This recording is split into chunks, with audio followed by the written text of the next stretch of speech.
Meu bom dia, 19 de agosto, 11 da manhã, como sempre, estamos juntos para a nossa aula dos conceitos fundamentais de direito civil.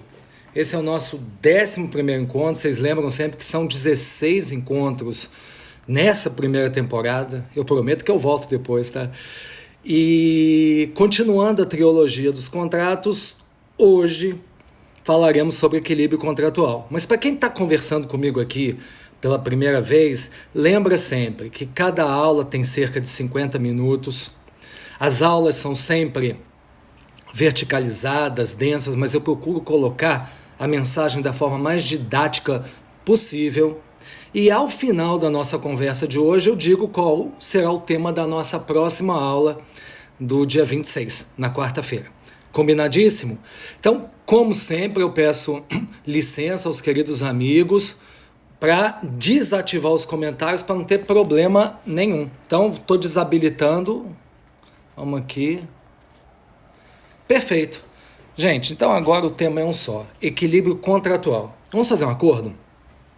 Pode falar equilíbrio contratual, pode falar equilíbrio econômico, pode falar equilíbrio material, pode até falar justiça contratual. Esses 4 nomes aí são equivalentes.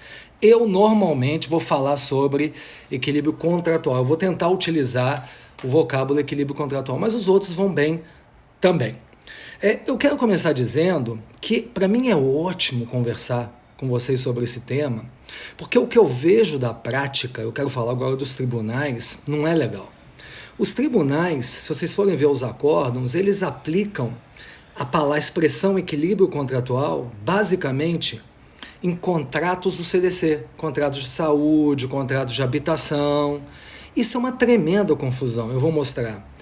Porque essas discussões sobre CDC, onde há uma assimetria estrutural, elas visam uma tutela de um hipossuficiente. Isso não é equilíbrio contratual.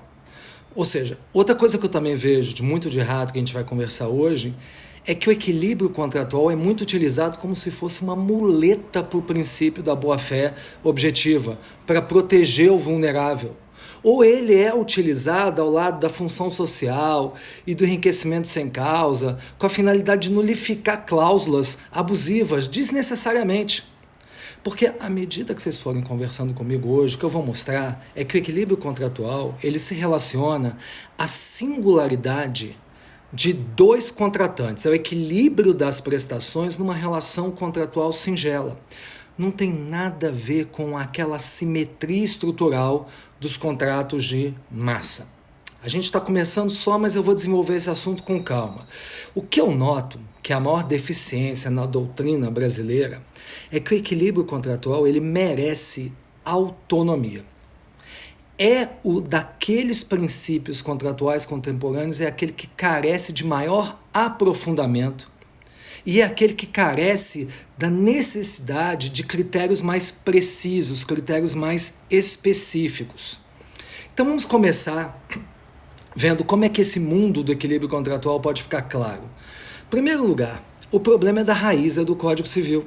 Se vocês forem ver a teoria contratual, o 421 do Código Civil, função social do contrato, já dei essa aula. O 422, boa-fé objetiva. Só que não tem uma cláusula geral dedicada ao equilíbrio contratual. Ou seja, o equilíbrio contratual ele não foi mencionado expressamente pelo Código Civil.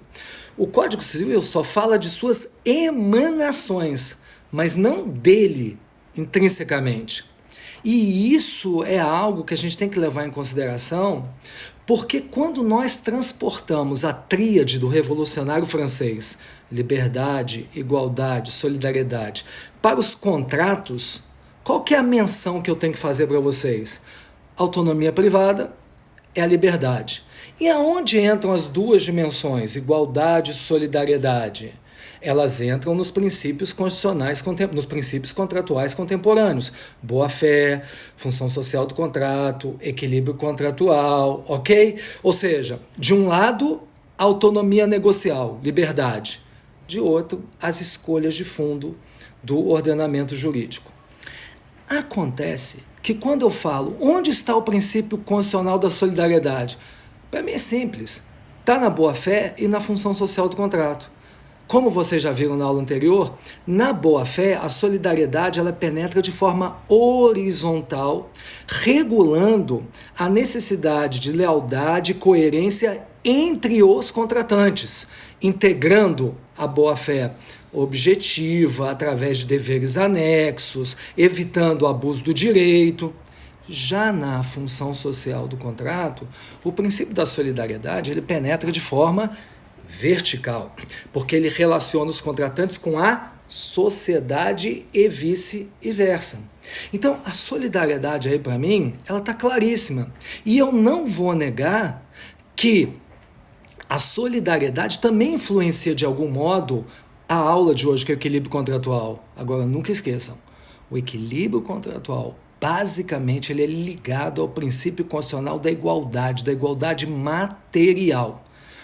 Isso, porque o que o equilíbrio contratual ele quer é uma proporcionalidade na valoração material do conteúdo do negócio jurídico. Esse que é o propósito do equilíbrio contratual.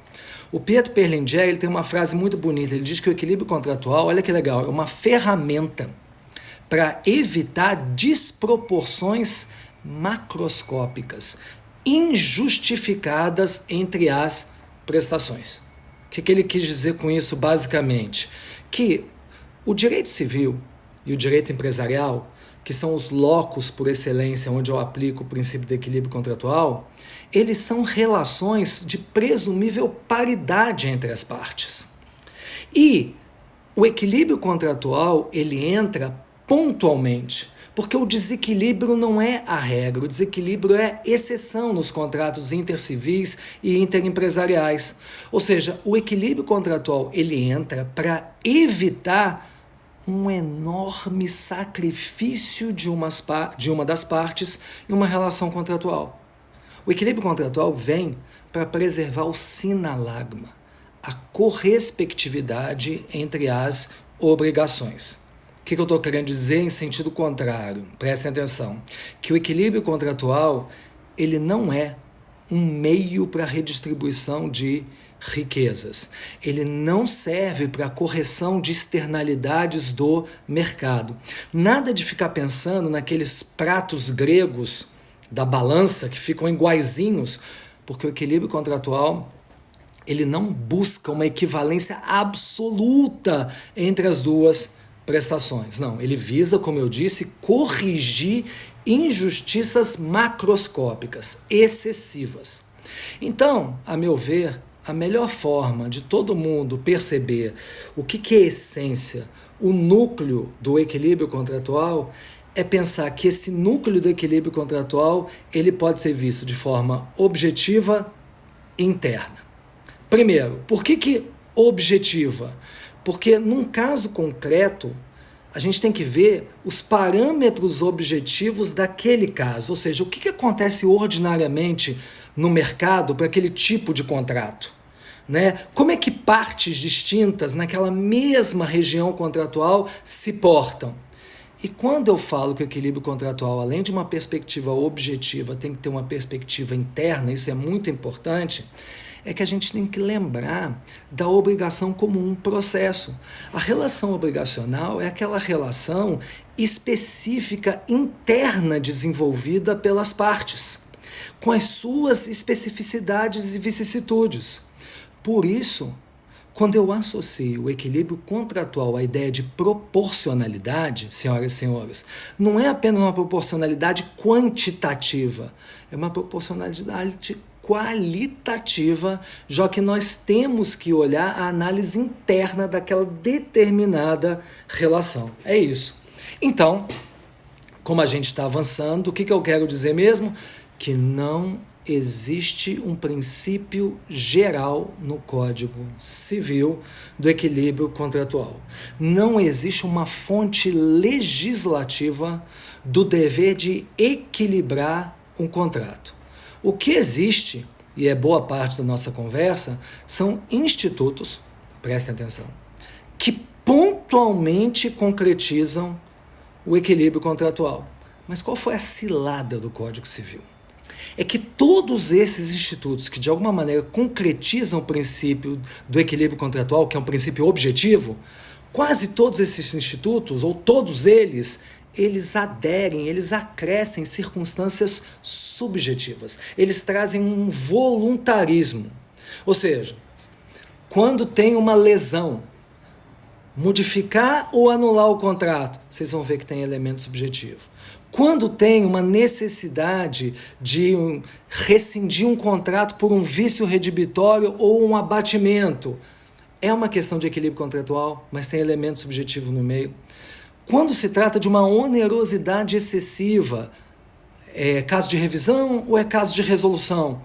Tem um elemento subjetivo também, eu vou mostrar. Uma cláusula penal que merece ser reduzida, é uma discussão de equilíbrio contratual, mas tem elemento subjetivo também. Então, qual vai ser o meu combinado com vocês? Eu vou dar um destaque para 2 modelos jurídicos do Código Civil, onde o equilíbrio contratual ele penetra de forma mais visceral. Quais são? Lesão e onerosidade excessiva. É aí que vocês verão como o equilíbrio contratual ele é mostrado, ele é desnudado no Código Civil. Para começar, para falar da lesão, que eu não vou falar muito, eu só quero pensar mais no equilíbrio contratual, a dica para vocês nunca mais esquecerem é: a lesão se liga ao sinalagma genético. Sinalagma genético significa que quando eu e você realizamos um contrato, ele já tem que nascer equilibrado na sua gênese. Aquele negócio jurídico, no seu nascimento, na sua origem, no seu DNA, ele já mostra um equilíbrio entre as prestações. E a lesão que entrou no Código Civil de 2002, não havia no Código anterior, justamente ela é uma violação do equilíbrio contratual ao tempo da celebração do contrato. Porque quando eu celebro com você um contrato e tem lesão, o que está indicando? Que há uma manifesta desproporção entre as prestações, já no nascimento daquele pacto. Está lá no artigo 157.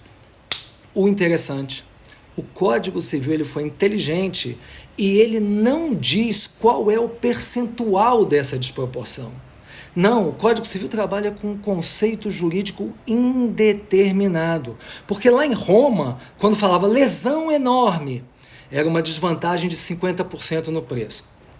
Na Idade Média, quando falava lesão enormíssima, era uma desproporção de 2/3 do preço. Código Civil de 2002 não. Ele fala manifestamente desproporcional. Como é que esse conceito indeterminado será vivificado? Tem que entender qual era o justo preço. Tem que buscar uma análise empírica do mercado para que se possa aplicar o Instituto da Lesão para se anular um negócio jurídico ou para se conservar um negócio jurídico. Mas o que aconteceu? O Código Civil em matéria de lesão, ele não se contenta com a quebra do princípio do equilíbrio contratual. Ele não se contenta com isso. Ele inseriu um elemento subjetivo, voluntarístico. Qual? Imagina que eu vendo joias para você, as joias valem 1 milhão, mas eu te vendi por 300 mil. Vocês concordam comigo que tem aí o elemento objetivo da lesão, um desequilíbrio contratual. Concordam? Só que isso não basta para que se fale de lesão. É necessário de um elemento subjetivo, que pode ser 2. Primeiro, uma necessidade econômica. Ou seja, eu te vendi aquelas joias ao invés de 1 milhão por 300 mil, porque a minha vontade estava pressionada pelas circunstâncias. Exemplo, a minha empresa estava quebrando. Era impossível evitar aquele negócio jurídico. Era o melhor que eu tinha que fazer naquele momento. Ou então, o outro elemento subjetivo, que é coligado ao desequilíbrio contratual, é o da inexperiência. Vai dizer, eu te vendi ao invés de 1 milhão, eu te vendi por 300 mil, porque eu era imaturo, eu era crédulo, ou porque naquele tipo de contrato eu era neófito. Imagina um cara que é PhD em filosofia que vai vender gado. O sujeito não tem a menor ideia o que é boi, o que é vaca. Então, aí se aplica a lesão. Mas sempre lembrem, Lesão está ligado sempre à raiz de uma quebra de um equilíbrio contratual. Não se confunde com o vício do erro, porque no erro o sujeito desconhece a realidade. Ele está viajando na maionese, né? Na lesão, não. Na lesão a pessoa conhece sim a realidade em que ele está. Ele só não atenta para as consequências econômicas. Então, isso é o que eu queria falar para a lesão, mostrando que essa é uma forma por excelência onde verificamos que o equilíbrio contratual ele já não existe ab initio. Mas, para onde eu quero levar vocês, que eu acho muito mais legal? Vocês estão prontos? Are you ready? Ok. Aonde o princípio do equilíbrio contratual mostra toda a sua excelência é no momento da quebra do sinalagma funcional. Ou seja, o sinalagma, acompanhem comigo, ele não existe apenas no início do negócio jurídico. Aquela correspectividade entre as obrigações, ela tem que acontecer até o final do contrato, na vida do contrato.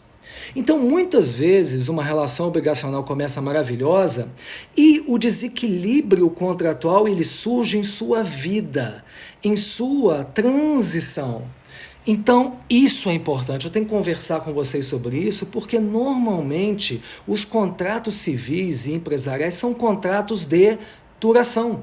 São contratos em que as obrigações de uma parte e de outra se exercem em paralelo. E todo acidente na vida de uma das prestações, claro, né, gente, vai repercutir na vida da outra prestação, no ciclo vital da outra prestação. E aí é que entra a grande questão que é a chamada alteração das circunstâncias. A alteração das circunstâncias, ela é justamente a quebra do sinalagma funcional. E aqui eu quero falar para todos, por isso que essa aula está acontecendo em 2020, muito melhor do que em 2019, porque hoje vocês vão sair daqui sabendo o enorme poder da autonomia privada num cenário de alteração das circunstâncias. Porque eu vou mostrar que a autonomia privada ela tem o poder hoje de acomodar o contrato aos novos cenários para manter o princípio do equilíbrio contratual. Ou seja, autonomia privada e equilíbrio contratual, eles não colidem, eles agem conjuntamente. E eu só consigo explicar isso a vocês se vocês entenderem filosoficamente a noção entre tempo e contrato. Sabe por quê? Porque o contrato, vocês vão concordar comigo, ele é um ato de previsão. Os contratantes, eles se apropriam do futuro. Ou seja, os contratos hoje eles são relacionais, eles têm uma estrutura dinâmica, prospectiva, as partes olham para o presente, mas elas também olham para o futuro. Então, principalmente no ambiente interempresarial, mas também no ambiente intercivil, o que os contratantes fazem é criar formas de adaptar automaticamente os seus contratos às novas circunstâncias. Então, atualmente, o que prevalece, olha o que eu vou falar, pode anotar, é a fonte negocial do equilíbrio contratual. E a fonte negocial do equilíbrio contratual é a autonomia privada. E eu digo isso com maior autoridade, porque depois que a Lei da Liberdade Econômica de 2019 entrou em vigor, o artigo 421 passou a ter uma letra A. E o artigo 421, letra A, ele fala de uma coisa que é fundamental hoje, que se chama gestão de riscos ou alocação de riscos. Ou seja, é a primazia dos contratantes para criarem soluções consensuais de adaptação dos contratos. Olha que bacana. Tinha um professor aqui, fantástico na UFMG, João Batista Vilela, e ele tinha razão lá atrás, ele fez a premonição, ele dizia o seguinte, não é a aritmética que define o equilíbrio contratual, e sim a vontade. Mais do que nunca isso está acontecendo. Isso está acontecendo porque o equilíbrio contratual ele entra para preservar a equação econômica que foi estabelecida lá atrás pela autonomia privada. Então eu posso dizer a vocês hoje, quem está anotando, eu acho isso o máximo, que a ideia de gestão de riscos redimensiona o próprio sentido, conceito de contrato. Porque se eu pergunto para um aluno meu, rapaz, o que é contrato? Ele vai dizer, o contrato é um negócio jurídico. Hoje eu dou nota 5. Isso é só o começo da explicação, porque o negócio jurídico está na gênese do contrato. Só que o Enzo Roupo ele já tinha razão muito tempo atrás. Não é só o contrato. É a atividade contratual. A gente tem que ter uma compreensão mais ampla do fenômeno contratual. Isso é importantíssimo. Ou seja, o contrato, senhoras e senhores, é uma realidade em permanente construção. As partes, quando elas contratam, elas já querem se proteger contra eventuais vicissitudes. Então elas estabelecem uma coação econômica que fundamenta a correspectividade das suas obrigações. Tocando em miúdos, as partes elas fazem uma distribuição antecipada dos ganhos e das perdas. Eles já delimitam as suas esferas de responsabilidade. Ou seja, e se você falar assim, então Nelson, dá um conceito aí de contrato. Eu dou. O contrato hoje é um instrumento jurídico posto à disposição da autonomia privada para alocar riscos economicamente previsíveis. Esse é o meu conceito de contrato. Ou seja, através da gestão contratual, da alocação de riscos, aquela causa abstrata do contrato passa a ser uma causa concreta. O contrato se torna uma garantia de equidade. Então eu vou pegar tudo isso que eu falei agora e vou colocar no concreto. Quais são os 3 momentos em que eu e você fazemos um contrato e realizamos uma gestão de riscos, onde a alteração de circunstâncias ela já leva em consideração a preservação do equilíbrio contratual, onde o equilíbrio contratual passa a ser a mola mestra desse contrato. Primeiro momento, quando as partes elas incluem essas cláusulas e elas definem o momento em que surge o dever de renegociar. Então, as partes já definem qual é o instante em que surge o dever de renegociar. E, normalmente, isso acontece quando surgem determinados eventos que atingem substancialmente o contrato. E aí, o que acontece? As partes, com a sua autonomia privada, elas têm um enorme poder de modelação sobre essa alteração das circunstâncias. As partes, elas podem criar cláusulas atípicas sobre a forma dessa alteração das circunstâncias, sobre a sua eficácia. Ou seja, não existem as palavras imprevisibilidade ou excepcionalidade no dicionário da gestão de riscos. Por que não existem essas palavras? Porque as partes elas já previram a ocorrência do desequilíbrio. Está escrito nas estrelas, então não existe imprevisibilidade, excepcionalidade, porque todos os riscos daquele contrato são riscos próprios, são riscos típicos. Então vamos supor que eu sou um fazendeiro e faço um contrato com você de venda futura de soja. Já tem uma cláusula, olha, se amanhã tiver uma ferrugem asiática, que é uma praga que aparece de vez em quando, essa alteração de circunstâncias vai ser solucionada em tal tempo sob tais circunstâncias. Pronto, entenderam? Ótimo. Qual que é o segundo momento desse ato de gestão de riscos? É as partes fixarem o procedimento para alteração de circunstâncias, ou seja, o modus operandi da adaptação do contrato às novas circunstâncias. E essa adaptação, ela pode ocorrer de 2 maneiras. Olha que legal. Ela pode ser uma adaptação automática do contrato, tipo assim, aconteceu o evento, já tem uma cláusula automática de indexação de reajuste de preço. Mas normalmente não é assim não. Normalmente essa cláusula não é automática. Agora vocês vão gostar. Normalmente essa cláusula é uma cláusula que remete as partes a um dever de renegociação para alcançar o equilíbrio contratual. É a chamada cláusula de hardship. Hardship quer dizer dificuldade. Ou seja, essa cláusula de hardship, conforme eu vos disse, ela abrange eventos previsíveis, eventos imprevisíveis. ela pode dizer respeito tanto ao andebeatur, como ao quantum debeatur, quanto aos dois. Então esse foi o segundo momento. E eu vou falar mais sobre ele, tá? E qual que é o terceiro momento? O terceiro momento é: quais são as consequências do insucesso da negociação? Vamos supor, tem a cláusula de hardship, as partes renegociam, mas não chegam a nenhum acordo. As consequências podem variar. As partes podem dizer que fracassou, vai para uma arbitragem, ou até mesmo a resolução daquele contrato. O que importa é que vocês saibam é que esse dever de renegociar quando está no contrato é uma obrigação de meio.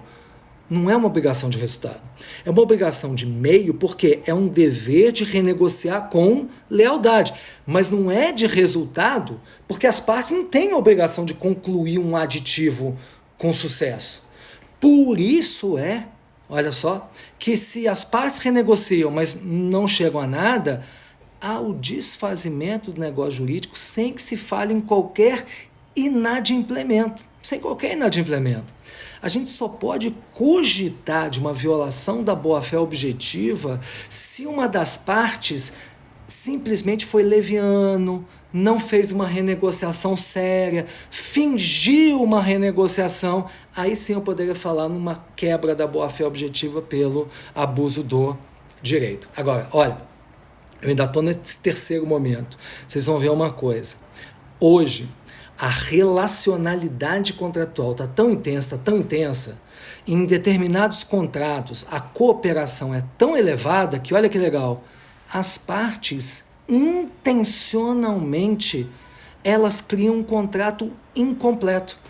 O que é um contrato incompleto? É um contrato onde propositadamente existem lacunas. Anotem, não é uma gestão positiva de riscos, é uma gestão negativa de riscos. É uma gestão negativa de riscos porque as partes não falam nada, mas elas têm um dever de preencher essas lacunas a posteriori, quando surge um evento, conforme a boa-fé. Ou seja, amigas e amigos, isso é uma forma de manifestação de vontade, sim, com um silêncio intencional. As partes, elas resolvem auto-integrar o contrato, porém por previsões abertas. Isso acontece muito aí na pandemia, Covid. Quem poderia colocar num contrato, algum tempo atrás, a existência do Covid? Então, muitas vezes tem essa gestão negativa de riscos, lacunas intencionais, a incompletude estava lá na essência do contrato e depois elas vão negociar, sem que exista um procedimento a priori. Mas uma coisa eu quero dizer para vocês. O que acontece se as partes não geriram os riscos?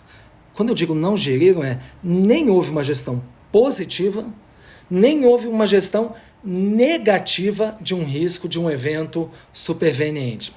Boa pergunta. Sabe por que isso é uma boa pergunta? Porque se o risco ele foi gerido, seja bem gerido ou mal gerido, não há intervenção heterônoma, ou seja, juiz não mete bedelho no contrato quando o risco foi gerido pelas partes. Porque, conforme eu disse, aqueles riscos todos já são riscos próprios do contrato. Só há possibilidade de um magistrado entrar no contrato com relação aos riscos econômicos que não foram previamente alocados pela parte. Aí, nós falamos sobre alteração de circunstâncias com eventos que são imprevisíveis, com eventos que são extraordinários. E nesse momento, olha que legal, nós saímos da fonte negocial do equilíbrio contratual, que é qual? Autonomia privada, e entramos na fonte legal do equilíbrio contratual, que é qual? Que é justamente o artigo 478 do Código Civil, que trata da onerosidade excessiva. Só que essa regra do 478, que é a alteração das circunstâncias pela onerosidade excessiva, gravem, sempre ela é uma regra de aplicação subsidiária, supletiva. Ela é sempre disponível pelas partes. Por que disponível? Porque, em primeiro lugar, as partes fazem a gestão de riscos. Não fizeram? Aí, quando vier a desgraça tempos depois, usa o artigo 478. E para quem não concorda comigo, tem até uma outra razão para essa supletividade do 478. É até uma discussão de análise econômica do direito que eu acho formidável. Os custos de transação de uma negociação judicial são muito mais baixos de uma negociação extrajudicial, são muito mais baixos que os custos de transação de um processo. Até porque o juiz ele não dispõe das informações que as partes têm. Então é claro que as partes resolvendo aquilo por meio de ajuste direto é uma forma muito mais eficiente de resolver esses problemas que o judiciário. Quando eu falo de alteração das circunstâncias através de uma solução dada por um juiz, num caso concreto, eu gostaria de lembrar vocês que gostam de direito dos contratos que ao longo da história do mundo as soluções variaram. Como resolver essa alteração das circunstâncias? Essas soluções variaram e eu vou dar rapidamente 5 fundamentos de resolução dessas situações. Primeiro, o clássico, pacta sunt servanda, vem lá de Roma. O que quer dizer pacta sunt servanda? Quer dizer mais ou menos asal seu, ou seja, a força obrigatória dos contratos, assinou porque quis, tem que aguentar o contrato até o final, custe o que custar, mesmo que você entre numa posição de enorme desequilíbrio. Segunda forma de se resolver esse problema, a teoria rebus sic stantibus. A cláusula rebus sic stantibus, ela é uma guinada de 180 graus com relação ao pacta sunt servanda. Por quê? Porque a rebus, que surgiu lá na Idade Média, ela facilita demais a revisão do contrato. Basta que as coisas mudem ao longo da sua execução. Então, a ideia da rebus sic stantibus é o contrato só vincula se as coisas permanecem iguais. Vocês sentiram? Uma coisa está num polo, outra no outro? Então, havia necessidade de chegar ao meio termo. E aí vem a terceira teoria, que é a teoria da imprevisão. A teoria da imprevisão, ela modera, é uma forma de moderação da rebus sic stantibus. Por quê? Porque ela diz o seguinte, não, uma alteração de circunstâncias pode sim gerar uma intervenção de um juiz, só se essa alteração de circunstâncias ela for imprevisível. Vou falar sobre isso daqui a pouco. Essa foi a terceira teoria. A quarta teoria de grande importância, ela vem do direito alemão, que é a teoria da pressuposição, formulada por Bernhard Windscheid. Windscheid, ele diz que a pressuposição são aquelas condições que não foram desenvolvidas explicitamente pelas partes. São aquelas condições implícitas. Vamos supor, eu tenho um contrato com você, pelo qual eu alugo a sua casa de praia no verão. E aí, faltando um mês, eu descubro e errei. Nessa época eu não posso mais viajar, alguém da minha família vai fazer uma cirurgia.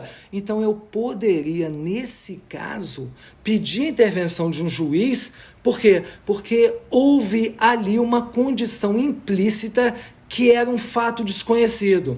Essa teoria da pressuposição, ela não foi adiante porque ela facilita muito a destruição dos contratos, ela coloca muito subjetivismo na história. É por isso que o BGB, o Código Civil Alemão, rejeitou essa teoria e ele acabou aplicando, lá na provisão 313, de alguma maneira, a teoria da base do negócio jurídico, que foi sendo desenvolvida ao longo do tempo por Ertmann, por Larens. E a história da teoria da base objetiva é mais ou menos o seguinte: existe uma base do contrato, que são aquelas circunstâncias fundamentais pelas quais o contrato foi realizado. Circunstâncias essas que foram percebidas pelas partes e que eles jamais fariam esse contrato se as circunstâncias fossem outras. Então, para eles, a alteração das circunstâncias está muito ligada ao rompimento dessa base objetiva do negócio jurídico.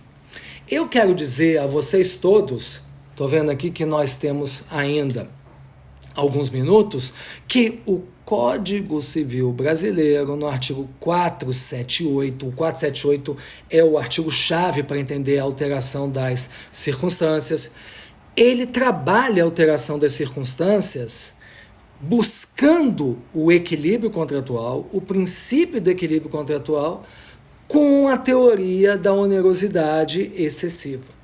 Só que, qual é a nossa ideia, a ideia brasileira sobre onerosidade excessiva? A nossa onerosidade excessiva ela vai se dar quando há uma perturbação da correspectividade das obrigações? Sim, sem dúvida. A nossa onerosidade excessiva ela vai se dar quando um fato superveniente ele objetivamente golpeia as prestações. Quando um fato ele de intrínseca consistência, com grande eficiência, ele rompe aquelas prestações originárias. Só que o Código Civil, no 478, ele não se contentou com esse aspecto objetivo do equilíbrio contratual, não.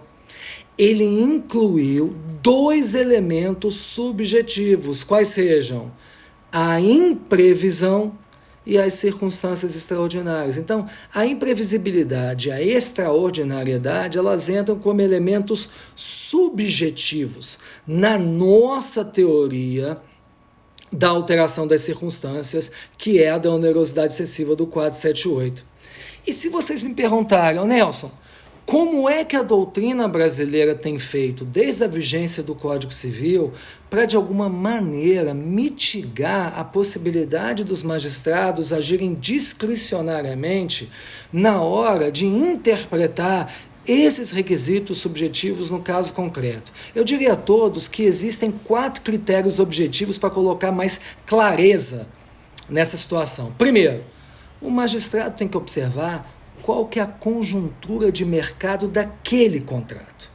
Ou seja, exatamente em que mercado aquele contrato está inserido e como contratos da mesma natureza são desempenhados. Até mesmo, e isso é uma crítica que eu faço aqui ao evento da pandemia, quando existem grandes alterações que não apenas afetam o nosso contrato, mas vários em contratos em geral, essas grandes alterações elas têm implicações sistêmicas. Então já nem é o caso de uma intervenção pontual de um juiz caso a caso. É de cautela que sempre existe uma legislação emergencial para disciplinar esses eventos transitórios, mas de grande repercussão. Então esse é o primeiro critério objetivo. Agora, tem um segundo critério objetivo muito importante também, que é o da natureza do negócio jurídico. O que quer dizer natureza do negócio jurídico? Olhem para mim. Quer dizer que quanto maior o proveito que você quer desse contrato, maior o risco que você corre. Imagina, um cara entra na Bolsa de Valores para investir num contrato de derivativos. E depois ele fala, nossa, eu perdi muito dinheiro porque aconteceu um evento imprevisível e extraordinário. Alto lá. Quanto maior o risco que você corre, mais estreita e apertada essa noção de imprevisibilidade e extraordinariedade. Então esse é um segundo aspecto. Um terceiro critério objetivo da maior relevância é o da qualificação das partes. Ou seja, pessoal, quem está contratando?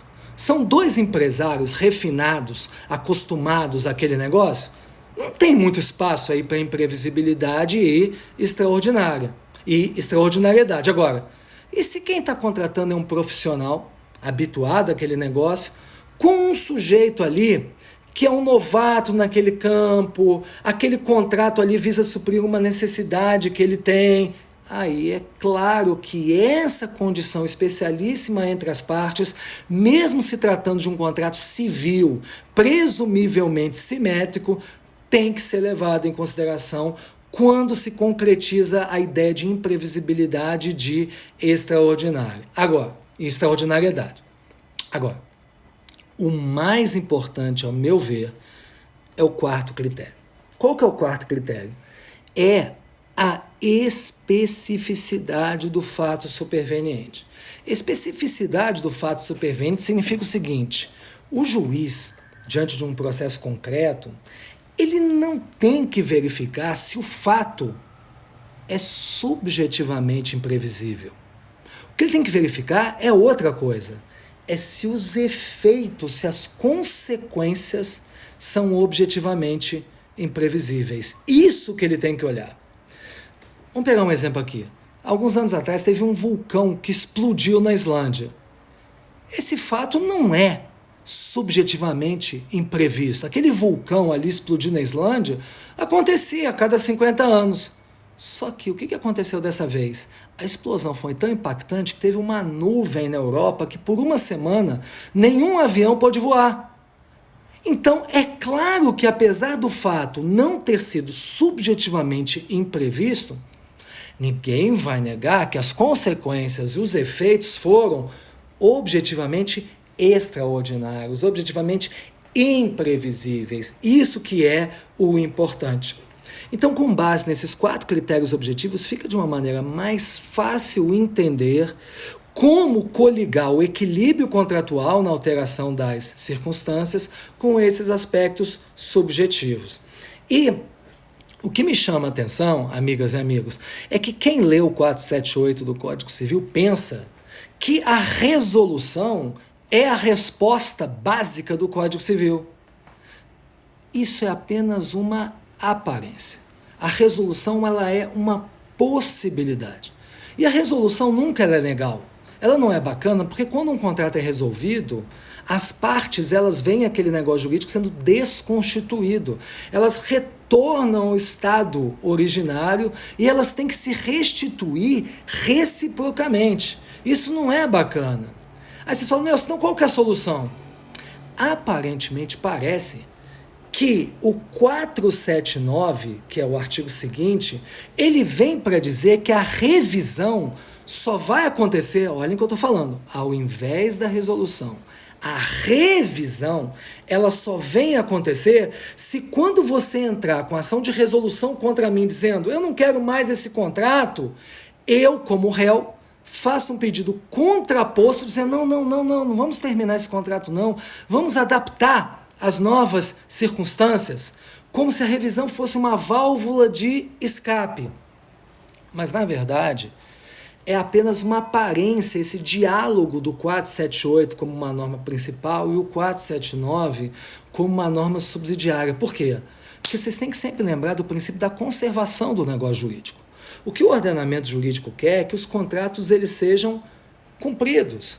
Eles sejam cumpridos conforme a boa-fé e atinjam sua função social. Então, conforme a boa-fé, atinjam sua função social e a base disso tudo é que o equilíbrio contratual seja restabelecido na medida do possível. Por isso que entra o artigo 317, que muitos esquecem. O artigo 317, ele diretamente permite que haja a revisão do contrato, sendo suficiente uma desproporção manifesta. Ou seja, ele não exige o requisito da extraordinariedade. Ele quer que haja uma desproporção manifesta que objetivamente ficou evidenciada naquela situação. Então o 317 vem sendo muito utilizado hoje na pandemia, até mesmo para a gente fugir daquelas inquietudes do 478. Agora, gente, uma coisa que eu gostaria de conversar com vocês nesses 7 minutinhos que eu tenho aqui. E esse é o pulo do gato. Vocês estão preparados? É o seguinte, o 478, ele fala de resolução. O 479 fala de uma revisão. Só que nenhum deles fala que o juiz pode impor, o próprio magistrado, um dever de renegociação na ausência de uma cláusula de hardship. Ou seja, não teve gestão de riscos no contrato, não teve cláusula de hardship. A pergunta é, mesmo assim, e mesmo diante do silêncio do 478, pode o juiz falar, ó, eu não vou nem fazer revisão, nem resolução. Antes eu quero que vocês sentem na mesa para renegociar o tete a tete, o olho no olho. Eu pergunto a vocês, vocês admitiriam essa interpretação extensiva do artigo 478 do Código Civil? Eu admito. Eu aplicaria a cláusula geral da boa-fé objetiva do 422 do Código Civil ao 478 para que haja um dever geral de adaptação daquele contrato e de renegociação. Vale dizer, a intervenção judicial sendo precedida, sendo condicionada do cumprimento desse dever de negociação. De alguma maneira, essa é uma forma de aprofundar aquele sistema da common law de multiportas, o sistema multiportas no direito brasileiro. Porque sistema multiportas não é só por mediação e conciliação quando vem um terceiro imparcial para tentar pacificar as partes. Não! Uma negociação direta entre as partes também é uma forma de evidenciar um sistema multiportas. E mais, muitas vezes, vocês já pensaram, um credor que não recebeu a prestação, bater a porta do juiz e falar: seu juiz, eu não recebi, eu quero a resolução desse contrato. Muitas vezes, exigir a prestação conforme o pactuado estritamente, isso pode ser até mesmo um comportamento oportunista, um abuso do direito por muitos credores. E vocês têm que lembrar que o credor, ele tem o dever de mitigar. Ele tem um dever de mitigar os seus próprios prejuízos conforme o princípio da boa-fé objetiva. Então, o que eu, Nelson, acho? O que eu penso é, se há uma proposta inaceitável de uma das partes, o juiz falou: olha, vai renegociar, e uma das partes faz um corpo mole, faz uma proposta inaceitável, eu acho que isso é um caso da outra parte amanhã pleitear uma indenização, alegando sim abuso do direito, pedindo a revisão do contrato mais a indenização. Eu acho isso perfeitamente plausível e possível. Bom, gente, o que eu quis dizer? Mostrei o princípio do equilíbrio contratual. Vocês agora já sabem que, em matéria de contratos, tem um diálogo belíssimo entre autonomia privada, que é a fonte dos direitos dos contratos, é o princípio maior dos contratos e tem a ver com a liberdade, e de outros princípios contemporâneos. Boa-fé objetiva, que foi a 9ª aula, função social do contrato, a 10ª aula, equilíbrio contratual, 11ª aula. Cada um desses princípios exerce ali uma atividade distinta, mas todas três extremamente nobres. E a 12ª aula, que acontecerá em 26 de agosto, às 11 horas, vocês estão anotando o tema? Será sobre propriedade. Vamos destrinchar a propriedade em 50 minutos. Uma ótima semana para vocês, queridos amigos, muitas felicidades. Hasta la vista. Tchau, gente.